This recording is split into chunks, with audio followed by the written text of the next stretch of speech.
আবারও গৃহবধূ নির্যাতনের মতো ঘটনার সংবাদের শিরোনামে এবার তেলিয়ামুড়া থানাধীন জারুইলং বাড়ি এলাকার স্বামী শ্বশুর শাশুড়ির বিরুদ্ধে নির্যাতনের অভিযোগ আনল এক গৃহবধূ। তেলিয়ামুড়া থানায় অভিযোগ জানানোর পরও হেলদোল নেই পুলিশের। অবশেষে সাংবাদিকদের দ্বারস্থ সেই নির্যাতিতা গৃহবধূ। প্রায় সময়েই নাকি তার স্বামী রাজেন্দ্র দেববর্মা লাঠি লোহার রড দিয়ে মহিলাকে মারধর করে।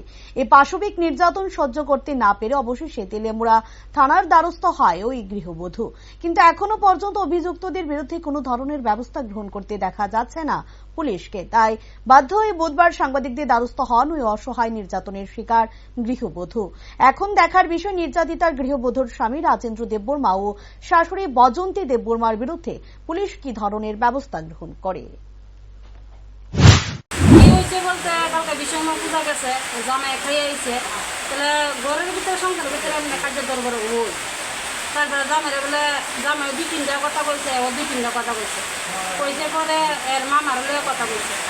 তাহলে তুমি আমার পরিবার লয়ে কথা কইতে পারো, আমি তো তোমার পরিবার লয়ে কথা কই না কই আছে না হয়ে আছে মায়েরা যেমনি পারে এমনি মারছে পরে শাশুড়ি পিছিয়ে দিয়ে আছে চুলের মধ্যে দইরা যেমনি পারে এমনি মারছে। নাম কি শাশুড়ির এবং জামাই? জামাই নাম হচ্ছে রাজেন্দ্র দেববর্মা। শাশুড়ি বজন্তী দেববর্মা মারছে। তাই নিয়ে একটা শাশুড়ি, তাই নিয়ে একটা গার্ড দিও না তো যে তুমি মাইরো না দাও না। কালকে প্রথম মারছে না এর আগে মারছে মাইরা মেয়েরা বাইক পাঠাই দে, তোমরা থানা পুলিশ করো, আমার কিছু চিন্তা না। কালকে তাহলে হসপিটাল লয়ে গেছিলে?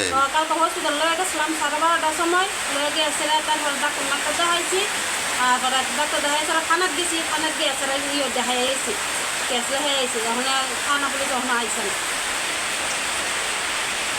তখন এটা আমরা একটা শাস্তি চাই। যদি শাস্তি না দিলে হেরা শিক্ষা হইতে না, কেরা 2 দিন পর আমরা মায়েরা মারবো, কেরা আমরা মায়েরা আমরা শুরু থেকে পয়লা বড় করছি।